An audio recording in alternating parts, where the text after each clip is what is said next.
Welcome to CMC, today's forum. Thank you, thank you. I'm Carolyn Newcomb-Aludo, the chair of CMC Board of Trustees. It's great to see everyone today. Today's Metropolitan Club Forum is Why Kindness Matters. It's sponsored by State Auto and Palmetto Construction, who are represented here today by many friends and associates. Won't you please help me thank them?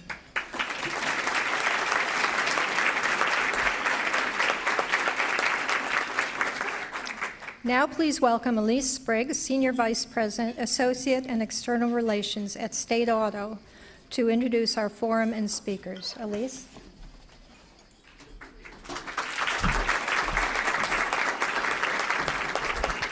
Thank you, Carol, and thank you for those that are attending this today.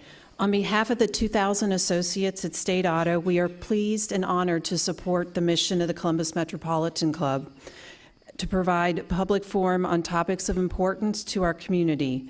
We all know a little bit about kindness. Kindness is a behavior marked by ethical characteristics, a pleasant disposition, and a concern for others. It is known as a virtue and is recognized as a value in many cultures and religions. In a world filled with words like racism, disrespect, resentment, spiteful, mean, bullying, words that are the opposite of kindness, we offer this positive conversation as a contrast and as an intentional act of kindness. Please welcome our speakers today, the president of Otterbein University, Kathy Crandall, the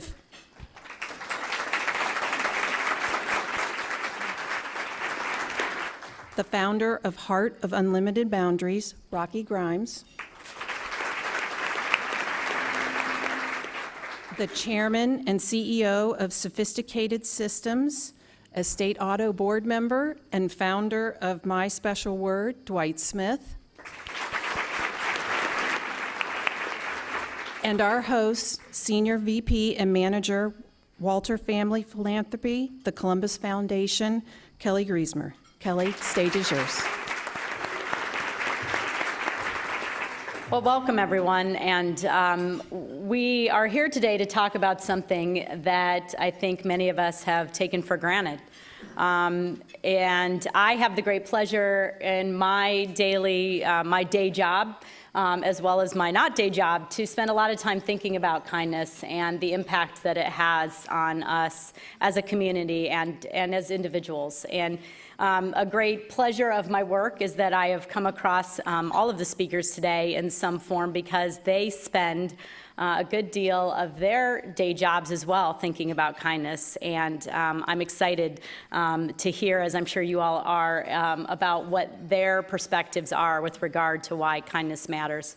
So we're going to dig into it, though. This isn't a fluff topic. This is actually something that we're so happy to see a full room because I think it is something that is going to require some courage on all of our behalf. So let's get to it. Our question is why kindness matters and what's at stake if we don't make kindness matter in our daily lives. This is a witness of kindness. We all looked at one another, wanting to be kind, and said, "You go first." So, please.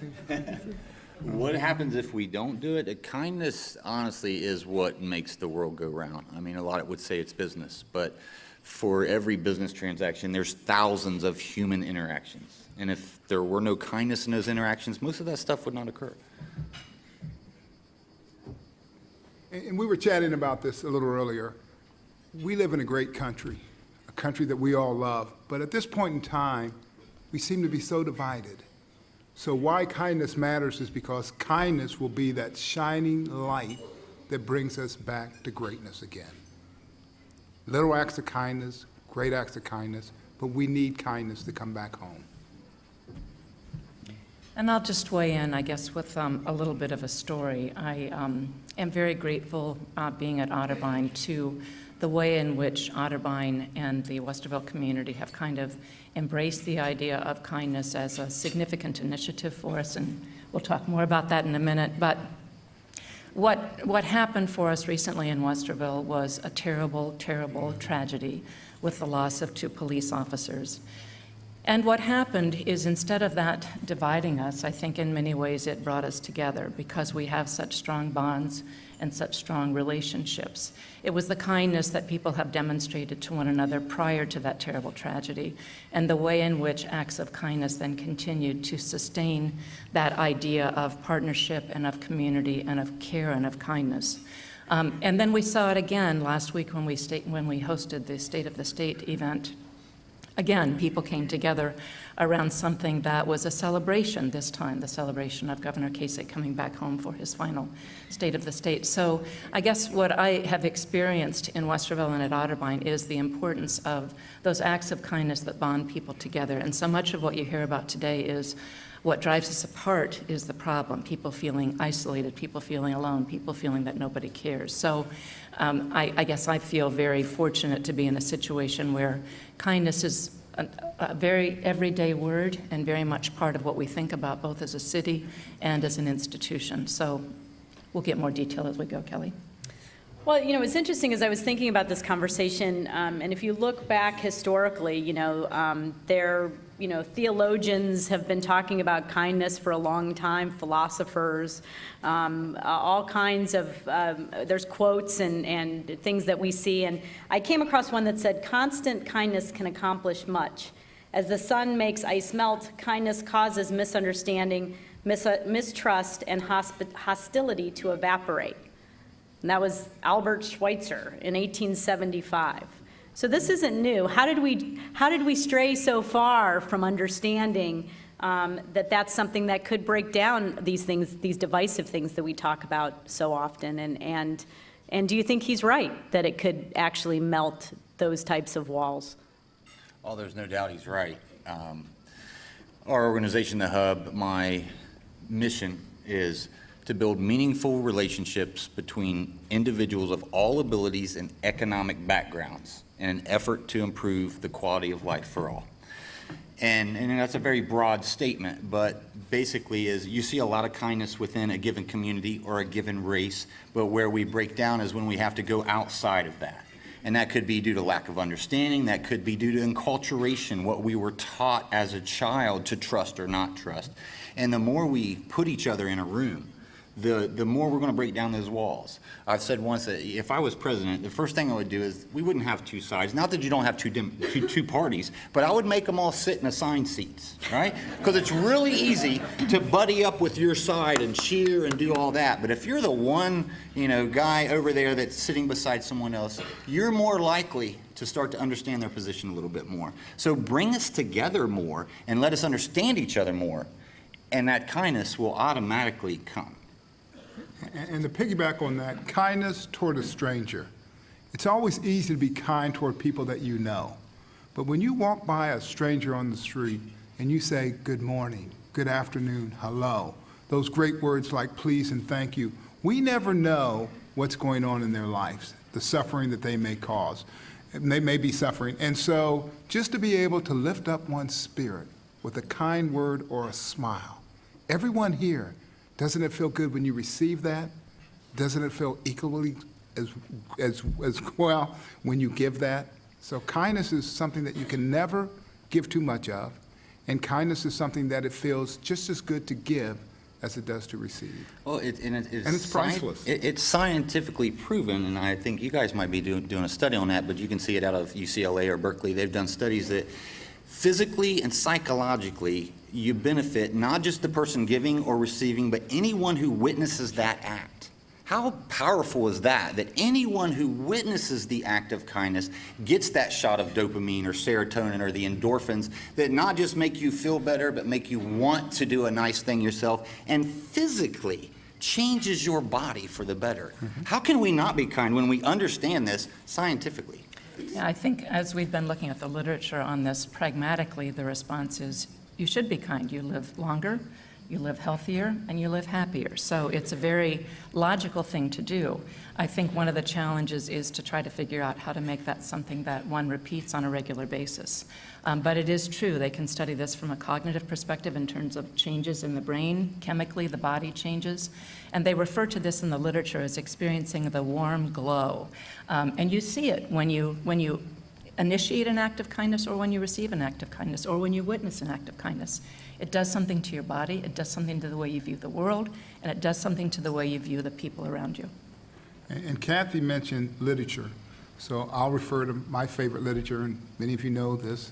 I'm a very committed Christian, and my literature is the Bible. And so when people ask me about kindness and why is it important, I think that Jesus Christ, this is my personal opinion, was the perfect example of kindness. And because of my faith, I want to live like Jesus, and I want to walk in kindness.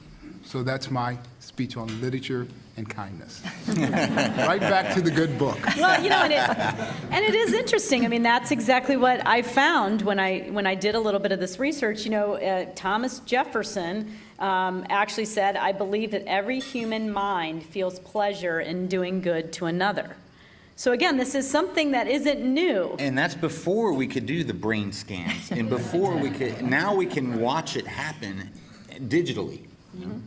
And can we track it? I mean, is it something that's, we talk about a ripple effect, right? And the fact that sometimes, the kindness not only goes out, it comes back. And I think, another great quote was Marcel Proust said, "Kindness is difficult to give away because it keeps coming back." So Absolutely.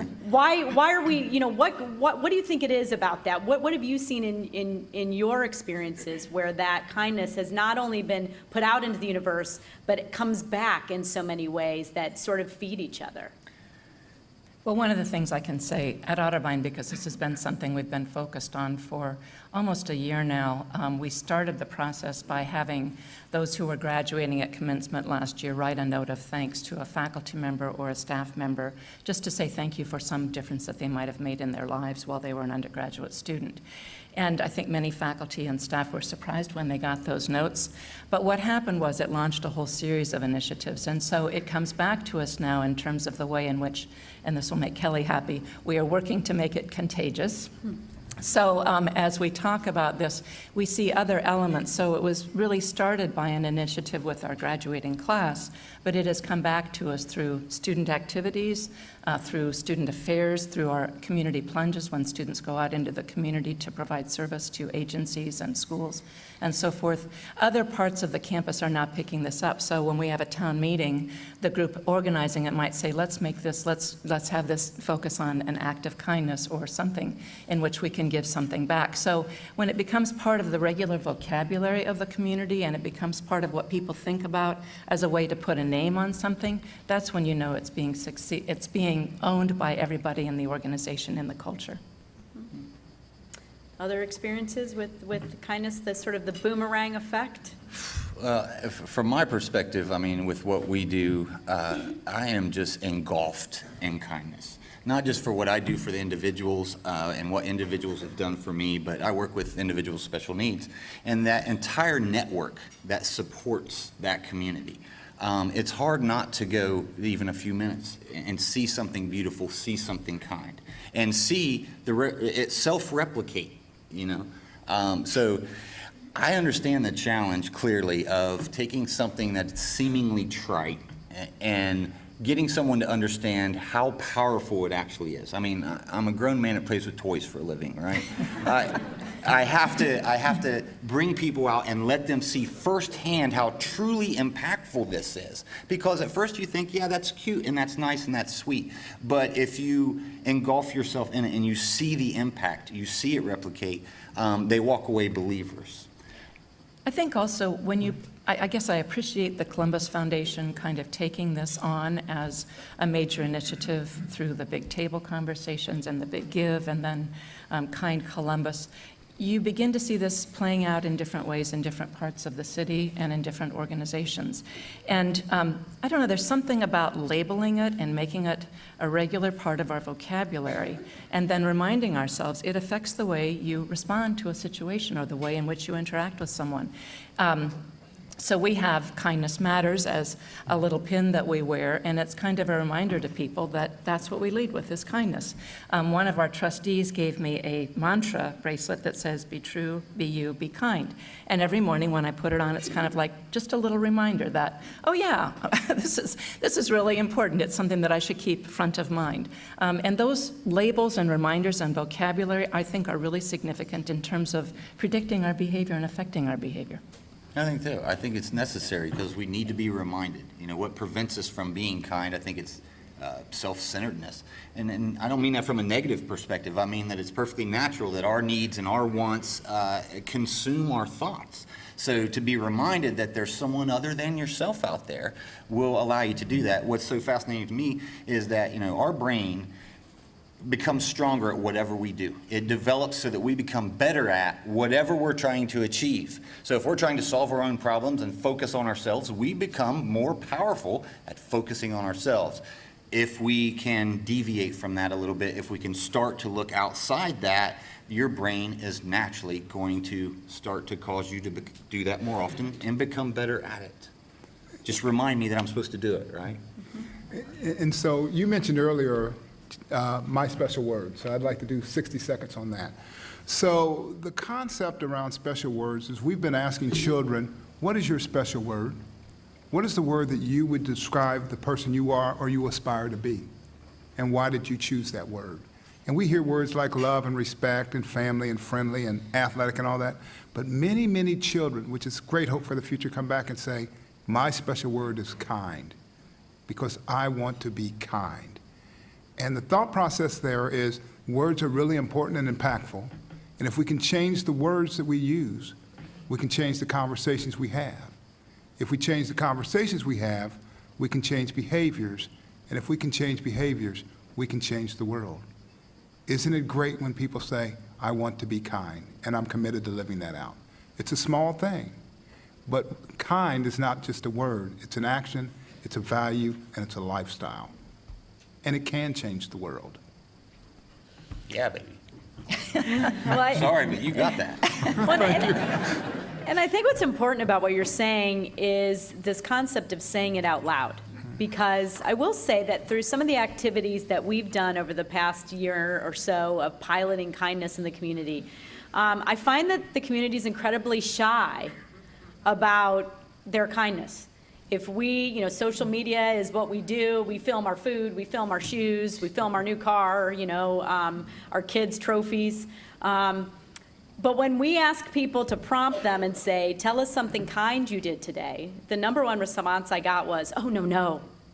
I can't talk about that. I'd be bragging. So how do we get people past that hurdle that this is the best part of their day, and if they share those moments of kindness, they're really creating the examples you're talking about for everyone. They're inspiring every time they share it, every time they're willing to say it out loud, they share it and hopefully inspire someone else. Well, I think, maybe some of those individuals didn't perform an act of kindness that day. I'm sorry, right? There's a certain percentage of them that did not. You're right. But They're thinking about it now, right? Okay, hopefully, yeah. You gotta It's not hope that you everybody guys, had a little bit. But I think it can be viewed as weak. Unfortunately, it's like, how it takes the bigger man to walk away, right? You can be the guy that stands there and ready to fight, but it takes the bigger man to walk away. Someone who wants to exaggerate or wants to talk about their kindness, they might be viewed as weak by their peers. If you're on a football team and you knock the guy down on the other side and you pick him up, that's a great act of kindness. But what are your peers going to say about that? Hopefully they say, hey, great job, let's be team players here. But probably not. So I think being viewed as weak or being strong enough to not just do the act of kindness, but be proud of it, just takes a certain type of personality. I guess as I think about this, I think a lot of people don't stop to think about kindness. It's a kind of, for many of us, it's a kind of habitual response. So I'm not sure that we've really talked about labeling things as acts of kindness. I think that's why this kind of conversation is very useful. You put a name on it, you own it. And that's very important, I think, for us from a behavioral perspective. you can do things naturalistically from habit and so forth, but when it becomes sort of front of mind and you say this is an important thing for us to be thinking about, to be talking about, and make it explicit, I think people begin to think more about it. I think it's that habitual kind of thing. It kind of grows.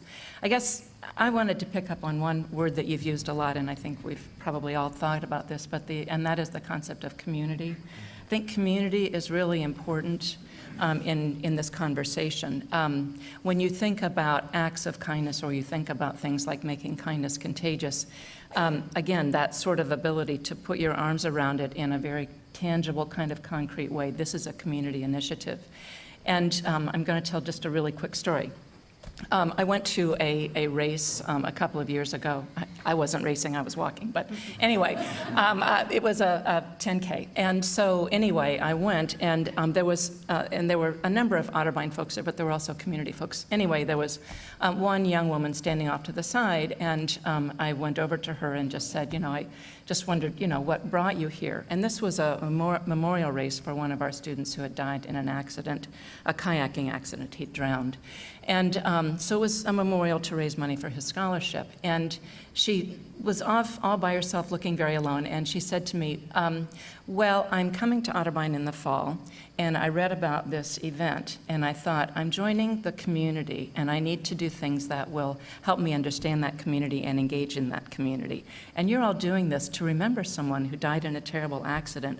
I want to be a part of joining your community in this way and participating.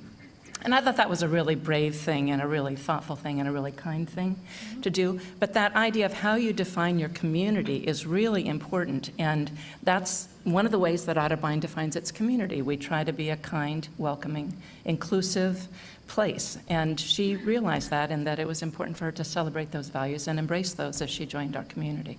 And I think kindness isn't necessarily an intentional act. It's part of the fabric of a human being and of a community. And it's interesting because I consider Columbus to be a very kind community, but I'll give you two examples. My lovely wife, Renee, sitting there. We travel, and we visited a city recently. We flew in, caught a train downtown, walked out of the train station, and within a half a block, a stranger came up to us and said, hello, you look like you may be lost. May I help you? We're looking for such and such place. And they said, go here. They practically walked us to our hotel. That's kindness. Now, on the other side of that, we visited another city. Notice I'm not naming the cities. And when I'm on vacation, I do the baseball cap and the flip-flops and all that, and I speak to everyone. And I remember being in the city and walking down the street for a block and saying, good morning, hello, how are you, to a dozen different people. Not a single person spoke back. Looked down, looked away, and we kind of said, city number one, we can't wait to get back to. City number two, maybe not. I think Columbus is city number one on steroids.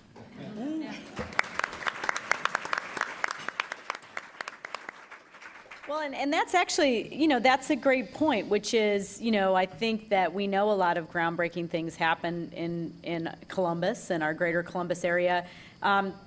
Is it crazy to think we can be an example for the United States or the world when it comes to seeing other people and connecting with each other? I don't think it matters if it's crazy or not. It's, Right. It's important. I mean, it's something that I think there's great communities. You've seen such tremendous response, and we're seeing this play out in so many different ways. So many different parts of the city, so many different organizations are grabbing onto this. I don't care if it's crazy.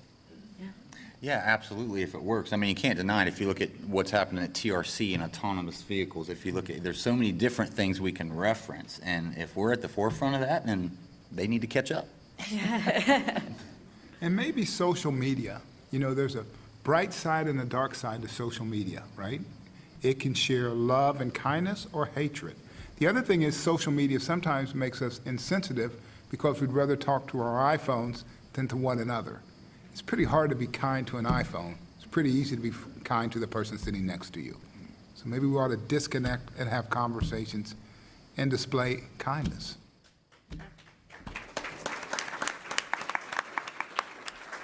Well, so we said, there's definitely a little bit of a love-hate with social media because it is such a powerful tool to be examples for each other, but both good and bad examples. So let's talk about examples a little bit, personally, or at least something that you've seen. I know when I focused on kindness, one of the things that I tried to do was make eye contact with people and actually see people as opposed to just running by them day after day. And I was shocked at the end of a few days how impactful it, like I literally waving at people at bus stops, and you think, why am I doing that? And it's because my brain's starting to change. So how about you? What kindness do you do or you try to do in your daily lives, and or have people done to you that's had an impact that has made you better? This is a very timely example for me, but I am in the process of getting ready to retire. And I was just saying to somebody before this all started, it's interesting when you say, my retirement's been announced, and people start telling you all the wonderful things that, and I'm sure there are some terrible things, but it's just been, it's very affirming, and you realize that things that you did at some point in time that didn't really seem significant to you actually had meaning for individuals, and they've remembered them, and there's something that helps you kind of reflect on yourself, but also reflecting on the importance of those relationships and those actions on a day-to-day basis. So I have started saying please and thank you more frequently to staff around the university, because often we're just transactional, we got to get something done, but pausing just to say, I know you're busy, but I really appreciate this, it's important, and we're on deadline, so I wish we could really move this along, makes a difference in terms of how people respond and their willingness to really participate and take ownership of, this is the kind of community we are, we work together to get things done. And I really love when you said please and thank you. I'm right there with you. The other thing is that when you have a conversation and an interaction, to be present. I mean, it's really interesting, sometimes people say, how are you? And you could say, I'm dying a quick death. And they say, that's great, have a nice day. No, that means they weren't present. But I think the most important thing that you can give, as it relates to kindness, is your time, being present, and your attention. Now, you ask about kindness and how it's impacted me. One of the most important things someone can give you is their time. You can create wealth and all, but time is very limited, and I'm going to get in trouble for this, but there's a gentleman here that has been extraordinarily kind to me with his time, his insight, his friendship, his counsel, and his love. And I was fortunate to sit next to him today, and that's my great friend, Mr. Lewis Smoot. He is one of the most kindest people I've ever met. You have no idea how much trouble I just got in, but I'm hopeful he'll be kind toward me as a result. I think you just respecting them for who they are. So I think one of the reasons I'm very successful in working with the individuals that I do is, honestly, I do not see the disability. I do not see the different conformations or the different speech challenges. I treat them exactly like I treat anybody else. I allow them to be exactly who they are and not feel ashamed of that. And I think that's how we need to look at everybody. I mean, to not look at the race or the collar or what they wear on their head or the tattoos. It doesn't matter to me. It's what you have to say and what you do that matters. So allow someone to be themselves, regardless of whether you necessarily agree with it. Because if you don't, they're going to put up defenses. The minute we put up these defensive walls, we're not focusing on communicating, we're focusing on protecting ourselves, right? So you have to be able to just relax and attempt to understand the other person, allow them to be who they are, and eventually you'll find a connection, you'll find a common ground somewhere. And if you give kindness and you don't receive it back, that's okay. You never stop giving. All right, so I'm going to just let you all know that we do, at the end of the program, we always take questions. So we are at the point where if you have a question or something that you're thinking about, please line up by the mics, because we will start to take those questions in just a few minutes. And as just a follow-up to those cards on your tables, which can seem, like what a strange little art project that is. There's some markers and there's these notes. And the idea is really to just see those people, the people who are living in the shelters in our city right now, need a word of encouragement. They need to know that so many people show up every week at something like this to learn about our community. And whatever you put on that card, it can be, like we said, empathetic, it can be motivational, it doesn't matter. Your kindness can be what your kindness is. But we hope you'll share it and say it out loud, sort of the way we've been talking about today. So I guess as you all think about sort of the challenge that you have for people walking away today, what we can do with our young people, we hear that children have this already in their lexicon. How do we help them not lose it on that football field? How do we help them go to class where they are facing things like school shooting drills? How do we teach them that they're supposed to hold on to that concept of kindness as they go forward? I think what I'm seeing in our students is the ability to take action. They are not silent. They are not stepping back. I'll give you an example. So I guess after the election in 2016, our students came back from Thanksgiving following the election and saying, I just couldn't talk to family anymore. I went home. It was the first time I was home, and I couldn't, the election just has me kind of confused about how to talk with people. What they did as a result was they formed what they called a day of unity. They felt it was important, both with their colleagues, fellow students, and with their families, to be able to find common ground. And so they wrote a pledge, and they had people sign it. They had a big banner in the library, and people had to sign it. But it was really about, we respect diversity of ideas. We respect individuals coming to their own conclusions. We need to be able to talk about that. We need to find common space.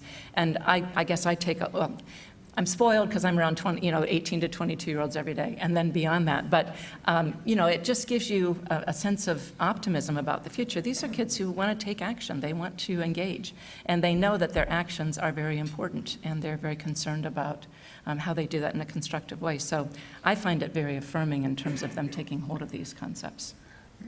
That's awesome. I want to back it up a few years. I want early intervention. I think we need to take, to the best of our ability, that 0 to 3 to 5-year-old, that age of true brain development, and start focusing on that too, because that's where we start to map those neurons that decide what we're going to do. And to your point of social media or being stuck on the phones, taking pictures of purses and shoes. Why do we do that? But excuse me. But right there's where brain development's occurring. So make an extra effort to get those kids out there, socialize, let them see different individuals, different environments. Because if we don't, it's a lot harder to fix it later than it is to instill it at the early age. So whether it's your child, whether it's neighborhood children, engage them. And the more that we can engage them in diversity, and the more we can show acts of kindness, the more apt they are going to be to do that as they get older. And I think it's important to reinforce good behaviors. Too often we look to catch people doing something wrong and criticize. Why don't we work a little harder to catch people doing something good and to compliment? I mean, we work with these children. Wouldn't it neat if you say, my special word is kind, and you walk in front of me and open the door, right?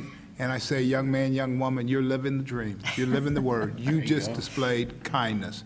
So behavior that is reinforced becomes stronger. Let's look for opportunities to reinforce, starting at a very young age, and let them carry that forward. All right, well, I think, again, if for those, it looks like we have some questions, so we'll get started with that. And then certainly if you have one, come on and get in line. So the floor is yours. First of all, thank you, CMC, and you four for having this very important conversation. It's timely.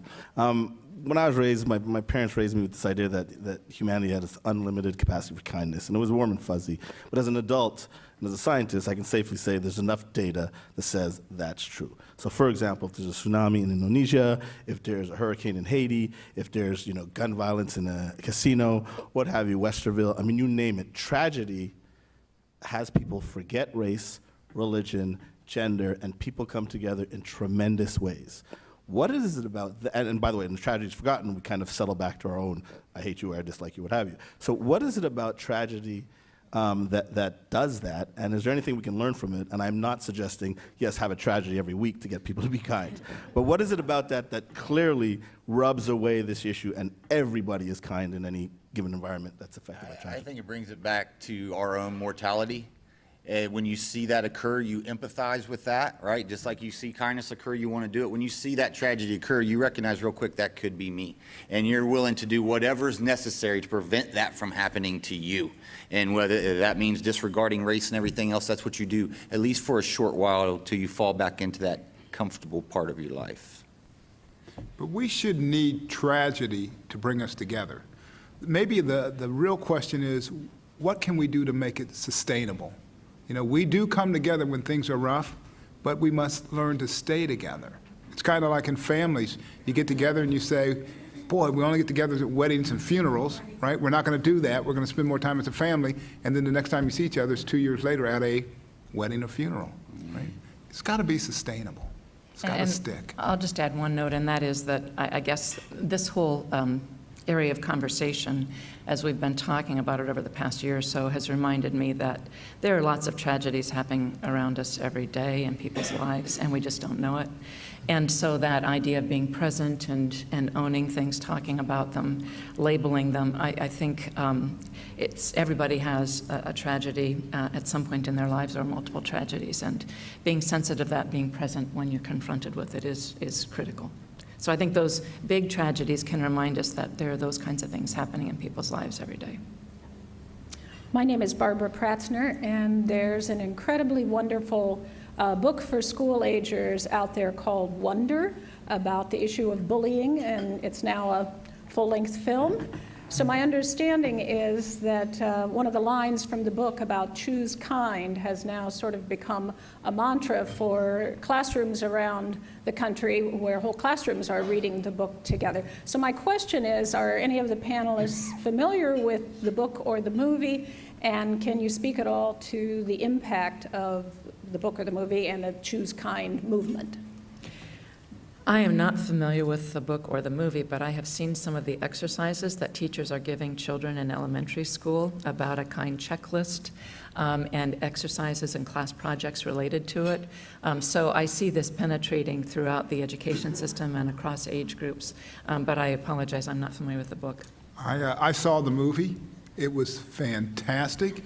Anyone here that has not seen it, please do. And it was really about this young man who was unique in his own special way, but what he had was courage to be himself. And the movie kind of put on display the importance of family coming around him and saying, you're different, but you're okay. And it's your uniqueness that makes you special. And people were not kind to him, but I think he overwhelmed others with his desire to be kind. It's a fantastic movie. Thank you. Hello, my name is Mark Mattson. I'm a VP of Human Resources for a local engineering firm. Your comments are inspiring my comment. Kathy, you mentioned retirement, and the ultimate retirement is death. Thanks for reminding me. You're welcome. On that note. I'm also thinking about retirement, but my father passed away 2 years after his retirement. He was taken by a heart attack. He was a high school graduate and an appliance repairman who went in and out of people's homes over 45 years. He didn't have any credentials, if you will. He didn't amass wealth, lived in a simple home with my mother, who was a homemaker. His funeral mass was at 2 p.m. on a Thursday, and when my brothers and I walked into the church, it was absolutely packed. And we all asked, who are all these people? And in the receiving line, I met these people and they all talked about my father's acts of kindness through the course of his life. One woman for whom he shoveled walks after she was recovering from a surgery and her husband had died, said, your father was the kindest man I have ever known. And I've never forgotten that lesson. And I hope that when my ultimate retirement comes, that those same comments can be said about me, because I think that was evidence of a life well lived. Thank you. Absolutely. Amen. Next question. Oh, hi. My name is Renee Delane from Women Who Dare, and I just wanted to make a comment about men. Men matter. And I'll tell you what, too often we put them in that masculinity box where they have to be brave and strong. And I've heard women say as well, he's crying. Oh, You know, for gosh sake, we're all just human beings. We're all part of humankind. And I just wondered if any of you in the panel had anything to say about how we can help men become the human beings they were meant to be. Yeah, Well, help a guy out. you know, that is tough because you do have to maintain. I think, for me, part of it was my children. I learned many years ago, it's unlikely I'm going to leave them an inheritance, but I can leave them a legacy. And so I've worked hard to do that. So they, and my wife, of course, beautiful Kathy, are the ones who inspire me and give me that courage to not really care what the other folks think. I mean, when you see me out there, if I'm working with a 4-year-old, I turn into a full-grown 4-year-old because that's what it takes, right? I have to be willing to embarrass myself to achieve my goal. So really, if you look to someone else that can encourage you, you're more likely to do it. And this whole macho thing, I don't get. I mean, and maybe it comes with age, letting go of that. And Renee would tell you, we go to movies or if I'm out with kids and they do something great, I'll just start crying, right? And I've gotten confident enough and comfortable in my own skin that I don't try to hide that like I've got a cold. No, I'm having an emotional moment, and that's okay. And sometimes it actually allows other people to feel comfortable and join you in shedding a tear. There are tears of sadness, there are tears of joy, and I don't have a desire to do this. I have a desire to be transparent, and sometimes that means crying. And I would just say, as a woman, it's very important to reinforce those behaviors when they take place. So positive reinforcement can play a role as well. Yeah, we like that. Excuse me. All right, thank you. Next question. Yeah, my name is Bipender Jindal. I am VP of CTL Engineering. We were having a conversation. The way I see it is that kindness is universal law, just like gravity. It applies to all living beings. And we were discussing that somebody asked Buddha 2,500 years ago if there is a God. And his reply was, no. But when you are in peace and harmony with yourself and your surroundings, you are in the presence of God. So then the person said, how do I feel it? How do I know that? So at that time, Buddha said, at the grossest level, anytime you do any action towards anybody, such that which gives you goosebumps, you are in the presence of God. And you will find whenever you do something for other people, it makes you feel good. That scientific evidence you were talking about, it has been proven. So these things have not changed. One last thing on that issue, that the reason kindness seems to erode away is from the beginning of time, there has never been discrimination based on color, race, gender, nationality, or religion. These are only the means. The root cause in Indian philosophy, they said, was the human urge to feel superior and control others. As long as we continue to fight towards that, we will become a better human being. Any comments on that? Amen. Amen. There you go.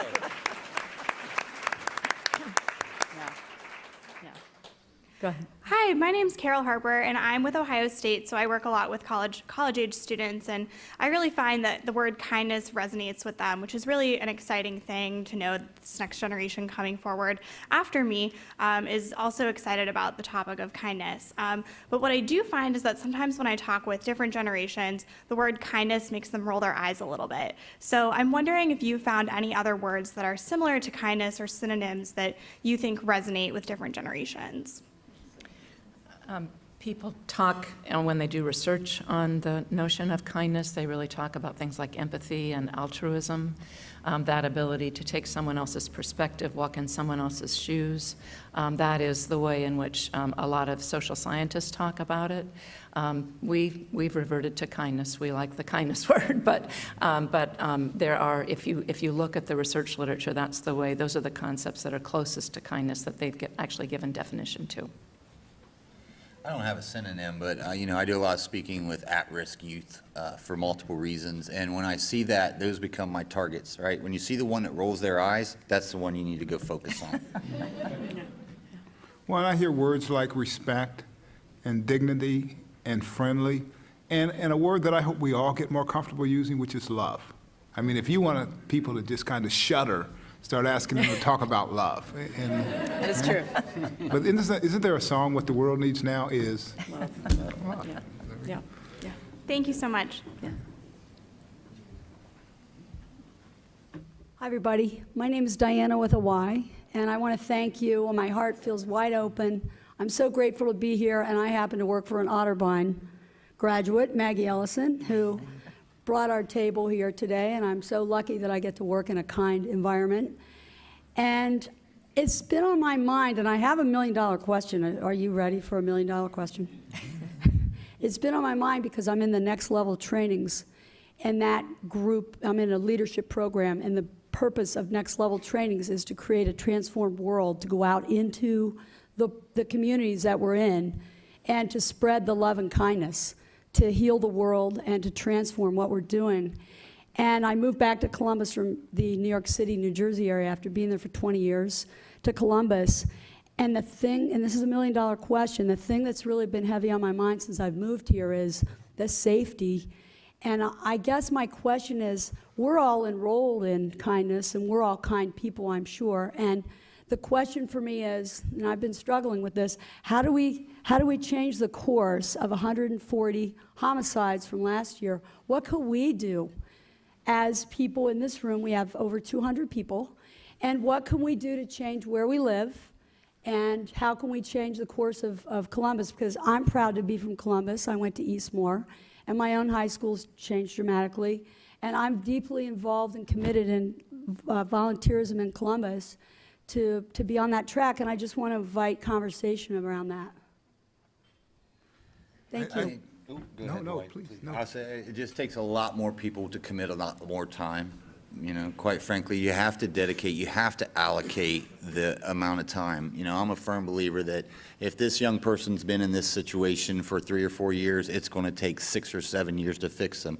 It's not a single act of kindness. Not that that can't change someone, but rarely is it a single act of kindness that will change somebody's perspective. It takes consistent interaction with that individual and showing them kindness. So start to spoon feed them small so they don't get intimidated, and little by little show them love.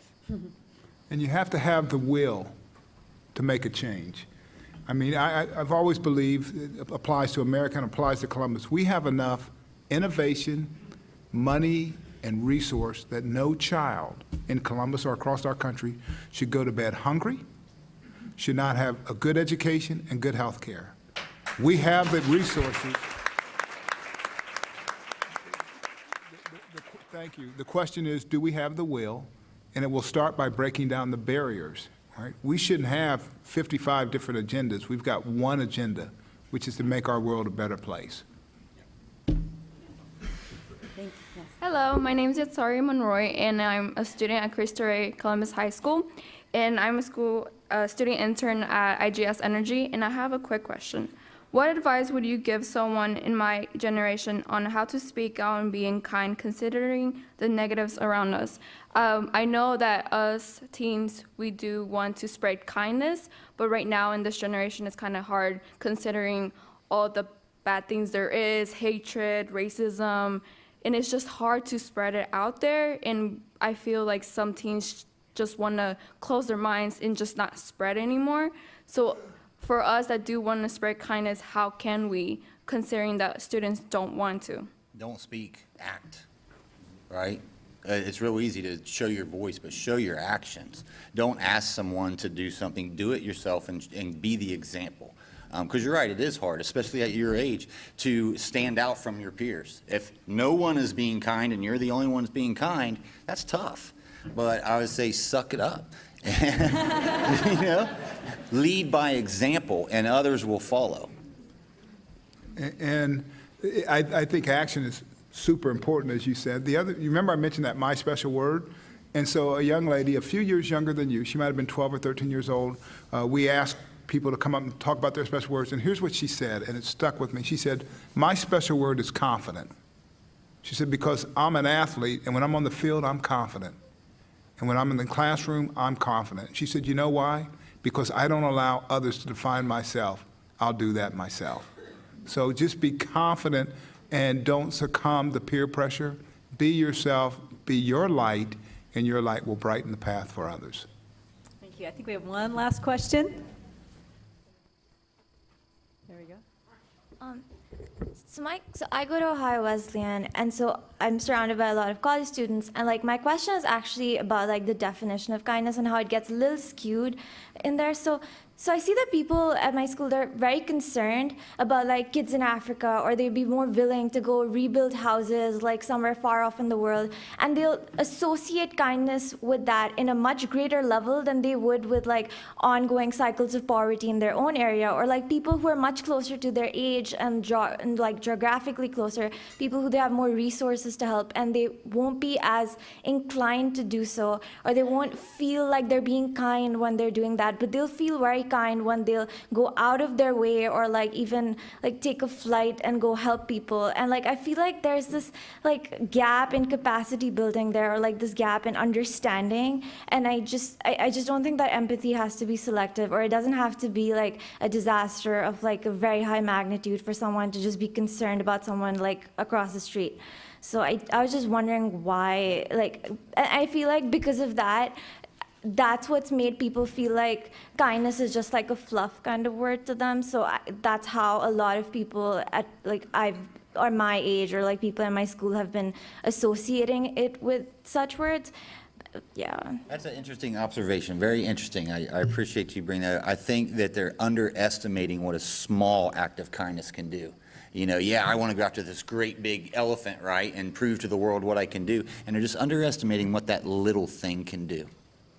So help prove what they can do. You know, a small act of kindness is huge in many, many ways.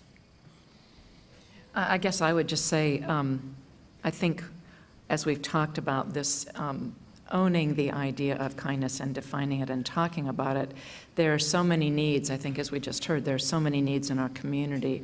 Understanding really the community rather than feeling like needs are things that take place elsewhere. Needs are things that take place right here. And so finding those groups and organizations that they can become involved in to understand more about community right here and right now is very important. I think we always have this sense of things are okay here.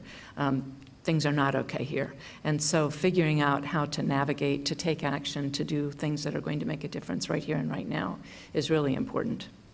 Never hesitate to educate those people you know about the things around them. So And it's interesting because when you think about kindness, and I was really thinking about your thought, when there's an emergency and something that's very visible overseas and people get on that plane and they go, sometimes kindness is a response to a tragic situation. Sometimes kindness is just kind. There doesn't have to be a need for people to be kind. Right? It's kind of like if you're out shoveling your snow and you go ahead and shovel the snow of your neighbors. It's not that they needed that. There wasn't a need. You just did it because you wanted to do it. So maybe we ought to separate and stop thinking that kindness is only required when there's a need. Kindness is required, period. And leave it there. I hope you all enjoyed today's forum. We encourage you, of course, to continue the conversation with cookies and coffee. And you can view and share today's forum on all of our forums on CTV, Columbus Television, and WOSU and PBS affiliates statewide, through the Ohio channel, and anytime on our CMC website. And remember, next week the forum is on bullying, cyberbullying, and our children, another very, very important topic, so we hope to see you then. Please help me thank our sponsors, Palmetto Construction and State Auto. Thank you very much.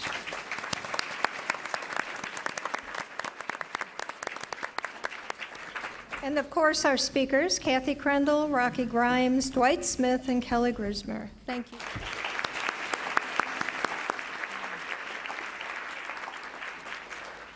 All next week.